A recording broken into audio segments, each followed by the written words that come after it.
There is nothing more remarkable, in fact more miraculous about the Book of Mormon than its Kulturgeschichte, culture history. It is just loaded with the details that go up to give us an insight into the culture of particular people, and it describes three distinct cultures, and it describes them very vividly. The Near East, the Old World, we've been talking about that, time of Lehi. Remember, the first book of Nephi takes place all in the Old World, one of the most important of the books. And it describes the ancient civilization of the New World, totally different civilization in detail, great detail of course, and it describes the present culture, which is as far removed from Joseph Smith's day as the other cultures are. Whoever dreams of the culture of the 80s, which he has so vividly described, well, that's all in the Book of Mormon. But now, he couldn't have chosen a better year to have things begin than the year 600. 600 AD, that's the one you notice we're giving as a nice round number. And this historians call this the pivotal year. You mean BC? Is it BC? AD. AD is different. That's when Gregory the Great mounted and started new things moving in Europe. We won't go into that today, though. BC. Yeah, that's when he sent a letter to England, and the English started to be converted, but there were, well, two churches and all that. Well, yes, the pivotal year. The pivotal year, that name has been given, there's a book on it, in fact, by Karl Jaspers, the German historian, philosopher. Karl Jaspers, the pivotal year. H.G. Wells uses that in his once celebrated History of the World and so forth. Everybody noticed that around the year 600, everything pivots, everything changes. The whole world turns on a pivot, and very suddenly you have an entirely new culture and civilization, nations throughout the entire world. We saw this happening also in 1200 BC, 600 years before, the same sort of thing happened. And what was it? Well, it was the climate. It was the people of the sea being driven there. The Sicels and the Sardis and the Terrenio and the Philistines. See, the Philistines settled at that time, the same time saw from the Amarna letters, you see, the same time the Hebrews were moving in, the Philistines were moving in onto the coast. And all the early books of the history of Israel have to do with the conflicts and agreements and friendships between the Philistines and Israel, because they were very close together.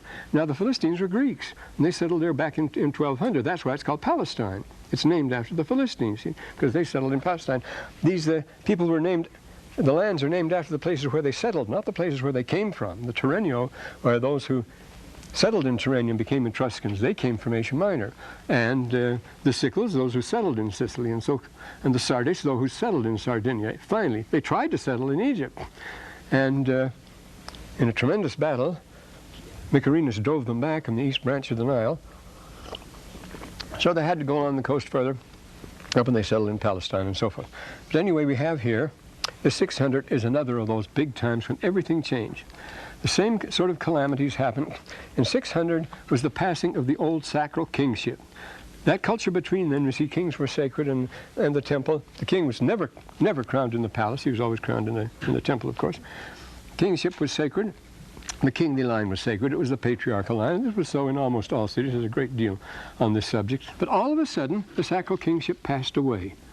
And the question arose, who's in charge around here? Anybody who could grab the power. And so you have the age of tyrants, and you have the new and ambitious age of emperors and things like that. But first, why? And this all is relative to the Book of Mormon, because it's the same thing. You see in the picture in the Book of Mormon as it starts up, everything is an upheaval. Poor Nehi doesn't know what to do. He prays desperately. He goes out about his business, and then he has a vision, comes home. There's nothing to do. He has to leave. He has to get out. We'll talk about that the next time, his means of departure and so forth. But everything's in upheaval. His own family is split down the middle. We saw the last time one side is for supporting Babylonia. The other side is for Egypt. They had been the otherwise. They'd shifted positions. At this time, you see, no one has any particular loyalties. It's free enterprise everywhere, and you see money is behind everything here. We'll see why this is literally the case. We saw that, how Semiticus, the 26th dynasty, the great last dynasty of Egypt, which was the dynasty under which Lehi lived and so forth, and Egypt was a protectorate of it, as a matter of fact. Well, how does the Book of Mormon start out? The first year of King Zedekiah. Well, Zedekiah was put in by Necho II. His name wasn't Zedekiah. Necho II, the Pharaoh, gave him that name. So here we are, and the king of Egypt puts him in, who was Necho II. And how could Necho II do it? Because he had a lot of money. Where did he get it? He got it from Gyges. Who was Gyges? He was the big man in Sardis, which was the capital of Lydia, where they had just invented money. Had been, according to the 8th century, they had invented money, and don't think that didn't make a difference, because the money was necessary. The situation required it, you see. That freed everybody to go around and do pretty much what they wanted to. What happened to the Sacro kingship? What wiped them out? Now we have to go into a little geopolitics here. This is important because it lasts all the time. And notice the thing, it can only happen in Palestine. Palestine is the cockpit of the world. It is today, and it always was, and it was in Lehi's time too, and it was before, 1200. Why? Because that's the only place in the world where the sea invades the landmass to a great extent. Sea goes right into the middle of the great European, African landmass, comes together. Well, this is what the picture is. Well, we'll go like this. We'll make up just a little dinky map here.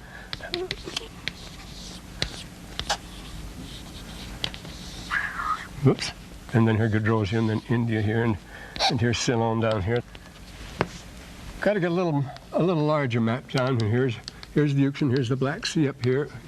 Here are the oil fields, and here are the Greeks down here, and here's Libya over here, and so it goes. Here's Abyssinia here. Now we've made it too high. But anyway, it's called geopolitics. It was what pushed Hitler into World War III. We wouldn't have had World War II. We wouldn't have had World War II if it wasn't for geopolitics. Well, his idea was it was behind everything, and it was the doctrine of geopolitics. It's good that we have here because this shows the role that Palestine plays, why this is so extremely important along here. Politics. And it was invented by Alfred Mackinder, a Scottish geographer, in the early 20th century. Alfred Mackinder. Alfred Mackinder. And it was taken up by Haushofer, who was Hitler's official geographer. Haushofer, excuse me. Karl Haushofer, who was Hitler's. This is geopolitics. This is Alfred Mackinder. I guess it's Mick, I don't know. No, that's better. And Haushofer. And the theory was very plain. It's already been expounded long ago. Thomas Henry Buckle, way back there in the early days. You can take something like, there's a good expedition of it by Buckminster Fuller. He talks a lot about the land pirates and the sea pirates, culminating in World War I. Well, it's this idea. Central Asia is controlled by the land people. The great landmass of Central Asia is called the Asiatic Shield. The shield is that part which is covered by snow about half the year, so you can see it from space. It's shaped like a shield too. And here are the great people of the plains, the central. This is the clock. This is the driving force of history. Whenever there's trouble, it begins there. Why does it begin there? Because these people are nomads in the vast central part of Asia, living on grass, and their economy, therefore, is quite sensitive. It's a marginal economy. In a bad year, they have to move. And they're able to move because they're nomads. They tour all the time. And where do they go? Naturally, they move to the richer and more prosperous civilizations on the periphery. All the world's civilizations lie on the periphery here in India and in Egypt, of course, and in Europe. And notice, in every case, there is a wall, a literal wall. They build a literal wall to keep them out. You know, here we have the wall, here we have the Khyber, the pass in the wall, but then we have those of Alexander, the iron gates and so forth. There's the pass up here. And the pharaohs always, from pre-dynastic times, they built the white wall of the north, the wall of the Amu, the wall to keep the Asiatics out. It was always a wall. Senua, in the time of Sheshonq Sheshonq just the first, describes how when he was escaping, what a hard time he had getting past the guards there. This is the wall that keeps them out. And you know, in the Cilician gates here to keep them out here. And in Europe, the Romans built the vast one running clear from the Black Sea right over to the Rhine, following along the Danube, and they're called the limes. Always fortified the whole length, right up to the North Sea, from the Black Sea to the North Sea, the limes. Forts at a distance, walls in between to keep out various barbarians, always pushing in. Whenever times got bad, these people are desperate, they move in, they want to take over, and they usually succeed. So wave after wave. There have been 11 waves have moved in here, left 11 different languages in India like the skins of an onion. So you had the vast limes ending finally, if you go clear up to northern England, to Scotland, you find Hadrian's Wall up there, and it still stands. Hadrian's Wall, the last block to block from the Picts and the Scots, to keep them out of the empire. And then the greatest wall of all, they had a big problem back here in China, because China was wide open to the steppes, wasn't it? Except for they used the mountains, and they built the wall of China, 1,500 miles long. They built that huge wall just to keep these people out of the center. But when everything's go bad, they always spread. Well, as Buckminster Fuller says, World War I was a contest between the sea pirates, the British Empire, whose fleet was, of course, whose force was in the sea, and the land pirates, who were the Central European powers, and Russia along with it. And this is why I say this is so important. This is where the two really come together. The only place in the world where, for thousands of miles, the sea actually invades the main landmass. This is Africa, this is Asia, this is Europe. They all come together right here, and the sea comes in and meets them all right there. This is the place you have to control if you're going to control the world. This was the theory of Haushofer, anyway. This is why Hitler had his Egyptian expedition and Rommel and all that sort of thing. So we have these people going, and it was so too. Now, in the time of Lehi, Necho II, whose rule lasted to 595, from usually considered about 604, 605, some say 609, to 595. He lived right at the time that Lehi left Jerusalem. He decided he couldn't stand up to the combined powers, to Assyria. Assyria was knocked out, remember, by Persia and Babylonia getting together, and then they start knocking each other out. But and so he invested in a navy, and at that time, it's a time of new inventions, new enterprises, all sorts of things. A new invention revolutionized naval warfare, and it was the trireme. Well, we got Necho II here. The trireme was invented by the Corinthians, and he bought several hundred of them and hired Corinthians to man them and trained crews for them, and he dominated the seas. And Necho II, actually, remember, who died in 595. 5 years after Lehi left Jerusalem. Remember, Lehi left Jerusalem well before the fall. He got out in time.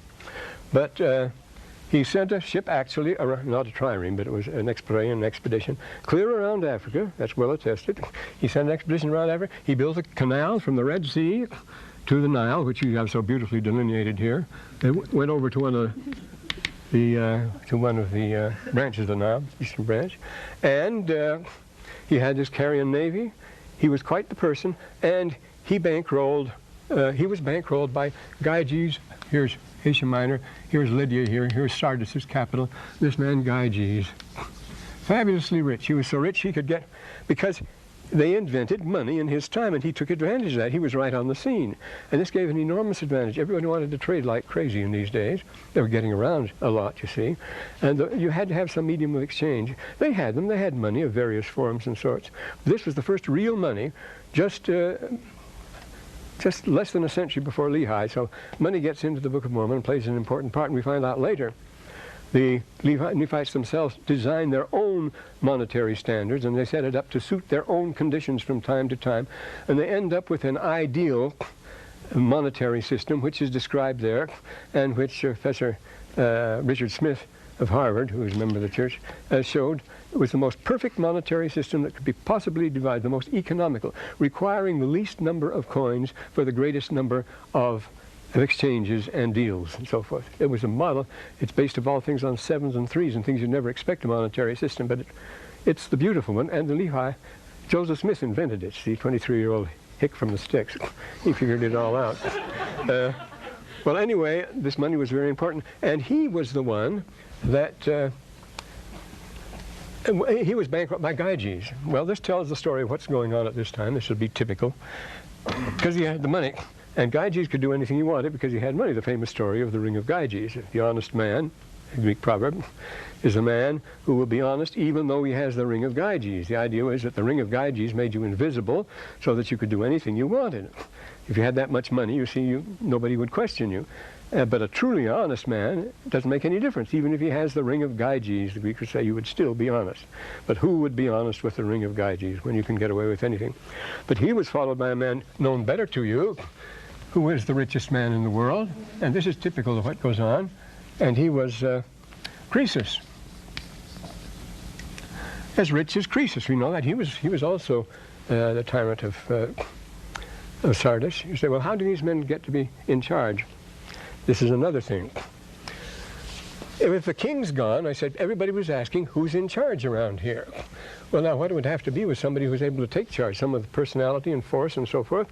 And these were the tyrants. Everywhere you find tyrants at this time taking over. Tyrants, the name comes to be bad because he can do anything he wants to and get away with it, but the tyrants were really a great necessity originally. A tyrant was a person of unusual skill and capacity who with his friends was able to take over. He says things are going bad, so we'll take over now, and was able to hire soldiers and so forth. And so all these men are known as the tyrants. And so you have Polycrates, you have Pisistratus in Athens, and you have Cleisthenes, and you have Polycrates, and you have Dionysius in Syria.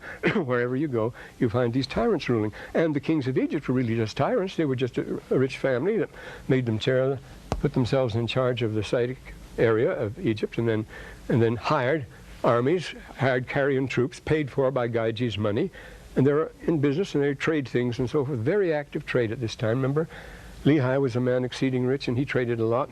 He went about his business and the like. And the most important river town in the Book of Mormon is Sidon. Well, Sidon was the great port through which Israel traded at that time. It was open to the Western world, and Sidon is it. But the tyrants were a remarkable group of men, and so they remember, Plato thought he could make Dionysius II of Syracuse the model king, the philosopher king, but unfortunately his father had been a tyrant too, and he'd spoiled him, and he wasn't competent, he wasn't able to do it. But wherever you go, you'll find them. They'll turn up. What are some of the others? Well, we mentioned those in Athens and in Sparta, and they will emerge, but they can't last, you see. There are democratic risings against them. People get together. Their main enemies, of course, are the important families. They're rival tyrants. If you can be a tyrant, I can be a tyrant. So then always you find assassinations, murders, great and bloody events. This becomes the theme of the Greek tragedies. You'll notice after the settling down, they take us back to an earlier time when the people first, way back in 1200, when the people first settled down. They talk, as Aristotle says, their subject is tragikoteros. It's necessarily tragic. It is lofty. It deals with the rivalries and bitterness of the great houses among themselves, because since anybody can claim to be king, and claim the right, the rivalries are relentless. Of course, the intermarriages, and then the betrayals, and then the plots, and then plotting with somebody outside, and then accusing each other of treason. This goes on. This is the theme of Greek tragedy, which is by nature, he says, tragedy, because it's what people do for power. This is the power of the great house. It happens at a lofty level. That gives it its majesty. It sweeps the long robes and the stuff like that. But the tyrants are a very real factor. And you notice these elements appear in the Book of Mormon, all through the Book of Mormon very vividly. A good example, there are several tyrants like Zizram, or you get one, especially Amalekai, mortal rival of Ammon, not of Ammon, and against them you have the heroes. See, this is the other side of Alma. And he wanted to be king many a time. You remember, a man by intrigue and secrecy and bribery got himself to be king. Happens again and again in the Book of Mormon. See, when you transplant a culture, you take the whole thing with you. Nobody invents a new culture. You have it already built into you because the hundreds of years behind it and so forth. But this has changed. Everything's being pulled up by the roots in this time. So we have these things happening here, and we have migrations everywhere, colonies. As I say, these people are forced to move, and they do move in, and they make trouble, and the other people who had lived there before are uprooted. They go looking for better homes. The formula becomes a promised land. We are looking for a promised land. And they're led by a leader, a patriarch. Patriarch means father leader, the leader of the colony, the leader of the group. See, they go out and look for places to settle as colonies. Sometimes they would have mother cities, which is the word metropolis means metropolis, your mother city that sends you out. And the Greeks at this time were sending out colonies everywhere as feelers. Could we settle here? They'd try to settle here and be driven out. They'd try this, but it ended up with a whole network of colonies. Every one of the greater cities or greater settlements, or those that survived. The reason that they made the colonies was so they could survive themselves, so they'd have some place to run when they were overrun. Athens, Acropolis held out. Some of the Megara held out, and so was part of it. But very few of them did. They were overrun, they scattered, so they scattered in all directions this way. But what was going on in one place was going on in another place. There is one, you will find at this time, one architecture, the same the same civic, the same urban architecture, urban lifestyle. Whether you went to China or whether you went to Spain, you'd find it. You'd find the same language pretty well. We're talking about the Middle East now. It was Aramaic, now it's become Greek. We see already in Lehi's time. The Egyptian army and the Egyptian navy were both Greek, and what's more, the Babylonians and the Syrians, they were hiring Greek soldiers, and Palestine was swarming, not with just Greeks, but with Jews, and with Libyans, and with Amu, and with Hittites, and with Celts, and with Goths, people speaking our own language. They're all mixed up in this mess. It's a time of world upheaval, such as the time we live in today. Well, are we approaching even more so? They look for their promised lands. I think the best thing to do would be, and of course, many people are out of a job, any kind of work, and so we become a mercenary. You would hire yourself out. And I think the best thing is this little book here. It's a very nice one. This is a collection of all the lyric poets of the Greeks that occur very early. The 6th and 7th centuries. So these are the poets that were writing at this particular time. And they show us very clearly, because they're very personal, they're very intimate, often very bitter, and family histories and so forth. They tell us exactly what's going on. They're scattered everywhere. We have here, we start out with, get up, we start out with, it says 8th century, second Octum, and we have Callinus. Here is a good example. They're living, Callinus is a poet in Western Asia Minor, and the Sumerians are moving in. They're going to be Europeans later on, but they're moving in great droves of them. They'll be moving with their flocks and their herds because there's no grass on the plains. They're moving through Asia Minor and coming in when these people have been luxurious and satisfied for quite a while. They're very wealthy, and he can't get the youth to do anything. He's trying to get them stirred up and exciting because they're spoiled and they're just sitting on their behinds and doing nothing. Mekristel, how many a great oration, stirring oration, starts up with those words, Mekristel. How long is this going to go on? Cicero, of course, the famous Catiline orations, how long, and so forth. Mekristel katakesa, how long here are you going to sit on your behinds all the time? Kot alkamen hexatitumen, when you should be stirring up here, stirring yourself up to a little alkamen, having a little guts for a change. Oh no, young men, oh youth of the land. Udides, aren't you ashamed of yourself to sit around here unable to make up your minds? Don't you know what's coming down on us? Hodilien methientiv, most of you spend your time getting drunk. And arena de dugata, and you think you're in peace and everything's going to be all right. And arena de dugata. Hestai atar polemos gean hapasenehe. Well, you're going to find out, because presently, atar, overnight, polemos gean hapasenehe, war will overrun the whole country. But they couldn't realize what was happening. See, when these things happen, when these times happen, it's like the forest fires. Here we stand around for a while. Now it can't spread much more, and before you know it, all sorts of things are happening. And then he goes into a routine appeal to patriotism, the old appeal, asks him if it was true for home and country and all this sort of thing. Now, these appeals are found in the Book of Mormon, too, as you know, and this was written about 100 years before Lehi, but now we come to his own century, and we get to Terpander. Here's a good example. This is, Terpander, we go to Archilochus here. We have a lot from Archilochus. He was a soldier and a merchant, but as he tells us in his first elegy here, Emi de Gotherapon and Eliaio Anactos. I am a servant to the boss, an annex. It's the old Homeric word. An annex means a prince, a chief, someone who's taken authority. It's not the king. It's not one with, but to general. To general, it's like your Central American generals and colonels that take over. He's an annex. To any alias, I'm bound to service to him. But in really, I have this great gift, and I should be a poet. He says, Kai musaion eraton doron epistamenos. Even though I know the beloved gifts of the muses, I have to serve this heel. He says, and then he goes on and talks about the anti-ballistic missiles. He's very much against them. He says these new weapons they're trying, these fancy new weapons. I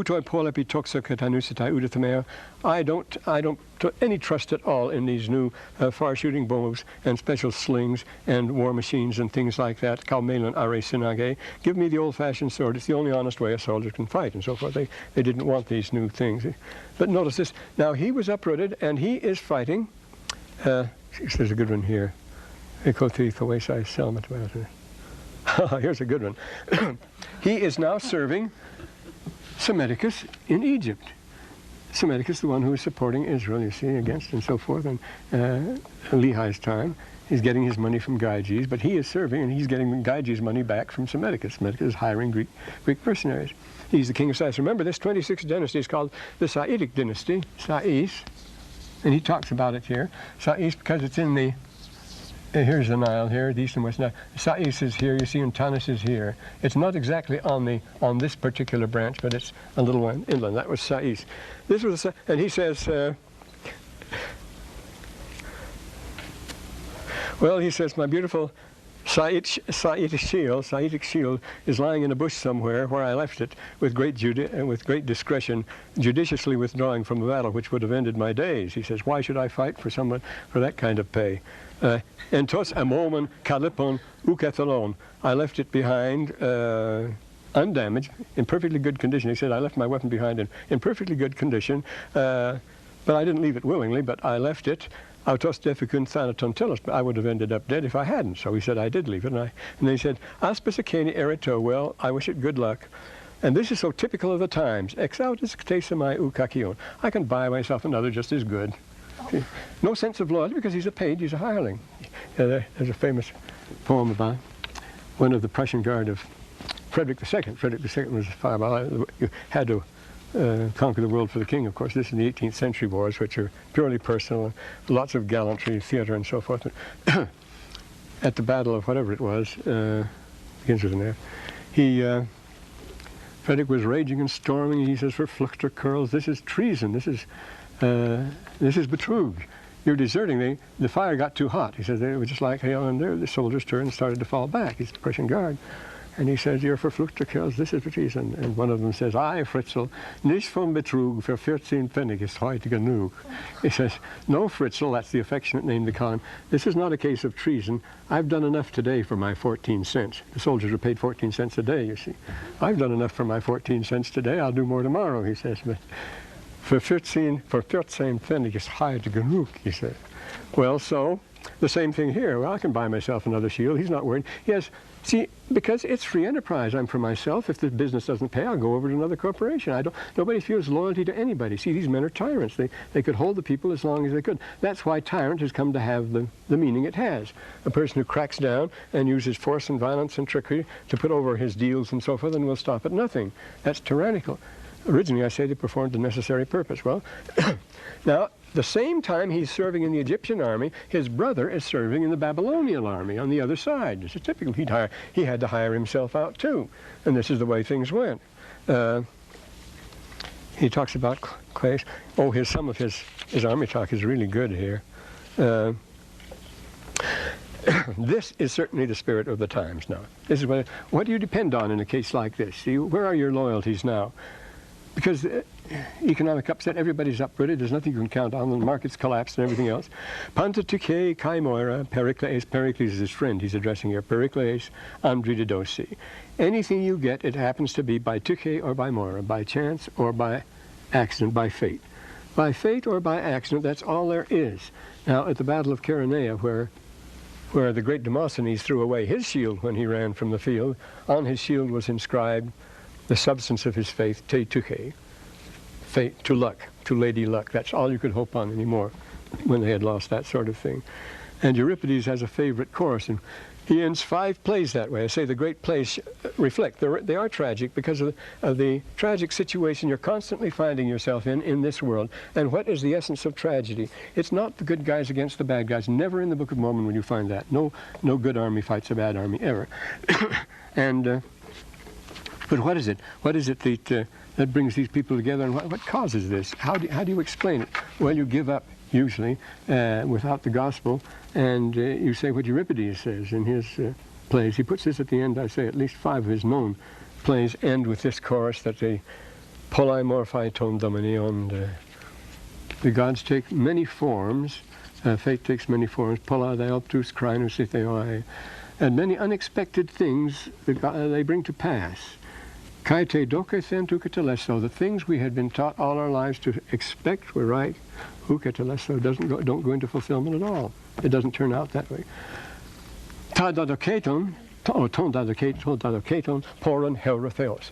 But somehow or other, God finds a way to bring about the one thing we least expected, the thing we had never, things we'd never taught to expect, we'd never been taught to expect. God finds a way to fulfill them. And he uses God in the singular. It's God he's talking about. And he says, and you want to know how this happened? He's just ending the tragedy. And that's how this happened. See, because I say the essence of tragedy is not black versus white, the good guys versus the bad guys, black hats and white hats. It's the incompatibility of two good things. You have to decide, and they're both good. What can you do about it? See, the first Greek tragedy is that of the Hikatetes, the suppliants. And what are they supplicating about? Well, the 50 daughters of Danaus have fled to the king of Argos. And it begins. And they fled because from Egypt, always between Egypt and Greece, you know, Egypt is right, and Egypt, Israel, Greece, they're all right together here. And because they don't want to marry their cousins. By Egyptian law, they should marry their cousins, and by Arabic law, they should too. You marry your bint ami, the daughter of your maternal uncle. You're supposed to. But for a Greek, that was a horror. That was almost a form of incense. They couldn't do it. But if they didn't marry their cousins, the king of Egypt promises to come and make war against Argos. So the king has his choice. Should we make this choice? No marriage and plunge the nation in a deadly war, or should we let our daughters, let his 50 daughters of Danaus marry the sons of Egypt? And, you know, it's like Joseph and Asenath again, the same thing. Should Joseph marry Asenath, the daughter of the high priest of Heliopolis? Was that right?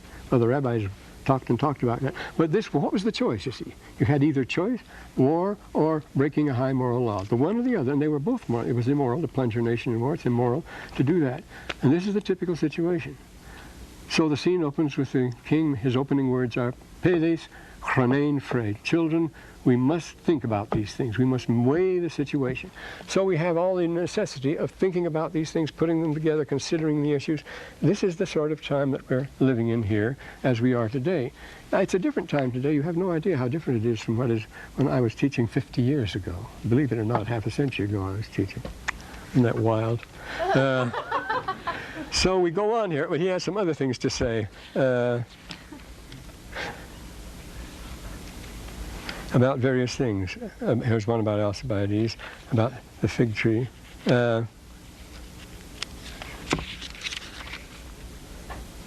various homes that they had, his family moved around, couldn't settle anywhere, you see, and this was the trouble. But he wants to keep, here he talks about Gyges here. He talks about Gyges and his great wealth. Umoi kai gigio tu polycricrumera. I don't want to get as rich as Gyges. He says, I have no desire to become as rich as Gyges. Most people don't. There are plenty of ambitious people who did, you see. Ud heleme de zelos. Such a zeal doesn't seize me. I don't rejoice in such things. Theon gera megales to ukere o tyrannidas. I do not wish, ergo megales. I do not have any envy of the work of a tyrant. And he uses the word tyrannidas, of a tyrant here. Theon ergo, the work of God's megales to ukareo. I do not ask for the work of a tyrant, or I do not ask for the wealth of Gyges, and they go together. If you have the wealth, he has the power. Of course, power and gain is one of the very main themes in the Book of Mormon, seeking power and gain. Everybody does there, you see. And then he says, Aprothon kai esti ophthalmonon, let such ambition be far from my eyes. He wants to preserve his integrity, so he has it does a hard time having it. And the famous, to show how hard it is the famous lines on his spear. Is that Archelicus? Oh, it's Minerus talks about his spear. Well, no, it isn't. Cliffonex Heste. He talks about personal. He talks about. Well, here's careerism. This is a good example. There are ambitious people, he says. Nunde Leophilus menarche. Well, at last Leophilus is in charge of everything. He's talking about his unit in the army. Leophilus de Picrate. Leophilus bosses everybody. Leophilo de Pantaceta. Everybody has to come to Leophilus with their problems. Leophilus de Acuto. And let everybody hearken to what anything Leophilus says. Good old Leophilus, he got where he wanted to be. He keeps buttering in. Leophilus menarche, Leophilus de Picrate, Leophilus de Pantaceta, Leophilus de Acuto. Everything to Leophilus. So he wants it, he can have it, he says. And then he says, the democratic ideal of the soldier. Here's the officer, the climber, the important person, the careerist, as he's talking about here. The brass. Ufelio megan stratigon uta diaplegmenon. I don't particularly love these tall, strutting, overdressed generals. Uta butrixi garon uta upexeremonoi. Or with their strutting around with their chins in the air, their hair carefully windblown, bustruchoisi means in blown curls, their hair windblown, their chins high in the air, garon, and upexeremonon, and with their lofty airs, he said. But give me a short, underslung, hairy, tough little guy who can stand in the ranks and really do some fighting. He says it's not the same thing at all. Perictemasidane. Roichus, asphalios, bibikos posi, cardios pleos. Roichus means tough, densely built, roichus. Asphalios, can't push him over. Bibikos posi, firm on his feet. Cardios pleos, with a heart as tough as stone. You can't move him. That's the sort of man. And of course, that's the sort of mercenaries these people wanted. But if you didn't pay them enough, then you were in trouble because they would take over. This is what happens elsewhere. Well, there are others like this. Then there's one in here that, the first one, the oldest, is from Myrtilus. Everybody rejoices because Myrtilus is dead. Myrtilus, right, we finally got rid of him, the whole Demas and so forth. Well, Simonides of Amorgus, he has some good ones here, but say we can't. But you see what the situation is here. Alcman in Sparta and the maiden games. Now, Alcman, he says, we have come here looking for a promised land, and we came from, where he puts it here in a beautiful thing, Kaipokai, Alcman. Oh, here, and also marvelous nature poetry. This is a surprising day because at an age of individualism, see these men, people become individuals now. They just remember, and they see things. And Lehi does. He has a beautiful Casida when he recites that poem at the river of Lehi in the valley of Laden, the river of Lemhi in the valley of Laden. It's a true Casida. And Nephi gets quite ecstatic, as you know, about nature images, about cutting up. And this is the famous, this one night on the Gulf, on the Saronic Gulf. Absolutely gorgeous. Heudusin Dorion Korifai, Takai Karadres. The mountain peaks are asleep, the purple peaks are asleep, and the Karadres, and the mountain, the waterfalls that come down from Proones to Karadre, and the Faranges, that are the ledges, the indentations, the valleys of the mountains. You have to know the Greek mountains are very mountains like these around here. So each aspect of the mountain has a description. So it's in the dusk, you see, and the waterfalls. Through the Kaipepter and all the little things creeping around under the leaves and rustling here and there. Hosotrephemen and all the things which the black earth nourishes. Theres, Doreskeon, Kai Genus, Melisson, and the prowling beasts of the mountains. And the busy bees are all asleep now, you see. And this is the nice part he adds. Knai, knodalen, ben thesi, parufres, halos. There is a touch of the, of deep sea life, you see. And the knodal, the dolphins and the whales. He sees them lying in suspension in the purple, deep, luminescent water of the deep, the benthic waters there. Well, even that, you see, he goes into the Cousteau aspect of the thing. He follows nature right from the mountains right down onto the water, and they're part of it. But this feeling of sympathy, we get great individualism here, and you also get the great genius and spirit of the Greeks here, very strong. Well, we don't want to get sidetracked on Greeks here, because we want to get the Book of Mormon, but there's a lot of this in the Book of Mormon. We'll see that so now. Now, then we have these deals. Well, Cyrus, remember, Cyrus made a deal with the king of Babylon, and so they threw out Egypt. But then Cyrus was a remarkable man. He's, remember Croesus? Croesus, he conquered Phrygia. He was the king of Lydia. Croesus with his money. He conquered Phrygia, and when he conquered everything else. So he went to the oracle at Delphi. It was international. Everybody from any country went to the oracle of Delphi. It was free. You could go in there at any time. It was open. See, it's a worldwide open society then. And he asked if he went to war what would happen, and the oracle told him, if he went to war, he would overthrow a mighty empire. He was going to war against Cyrus of Persia. It was not wise. Of course, the mighty empire he overthrew was his own, but of course the oracle didn't tell him that. So the oracles talk. But he went to war with Cyrus, which was very foolish. Cyrus came to Sardis, and when he was taking the city, Croesus had lost everything. Now, this is typical of the times. You lose everything, you gain everything. It's an age of takeovers, as I say, losses. And he got all his costly palace furniture and everything out in the marketplace, in the front of it, got on top of it, made a big bonfire, and started to sacrifice himself. He wasn't going to live if he couldn't live on those circumstances. And as it started to burn merrily, Cyrus broke into the city, rushed to the marketplace. He saw the smoke ascending, and put out the fire, ordered his men to put out the fire as fast as they could. Well, one story tells, of course, he prayed and there was a miraculous rainstorm and it delivered, and Croesus was delivered. Then Croesus became his best friend, and this is typical. Croesus became his very best friend and his advisor. Croesus, having experienced, traveled around with him and told him not to try to conquer the world. It wasn't the wise thing to do. And so he wouldn't listen to him. Time and again he saved his neck. But finally there was one country that got under his skin. It was the land of the Massagetes, way in central Russia there. He hadn't taken the land of the Massagetes, which was north of his old Media, Persia. So he had to do that. But it was ruled by a woman, Tomiris, a great queen. Croesus said, nothing doing, don't do it. But Cyrus didn't listen to him. He went against it, and she invited him. She invited this story of the king and queen, like Solomon, the queen of Sheba and so forth. She invited him to a banquet, and at the banquet she had him murdered. She had his head chopped off and put into a bag of blood, and she said, you wanted blood, I'll give you blood, because he had invited her son to a banquet and murdered him. And so he was foolishly enough thought because of his power he could trust himself, and so that was the end of the mighty Cyrus. But Cyrus was followed by Darius, and he goes into Egypt. Now what is a Persian from Central Asia doing in Egypt? He becomes one of the best pharaohs. Out at Karga Oasis, he built a temple of Ammon, one of the most magnificent structures, and there is the most beautiful hymn to Ammon.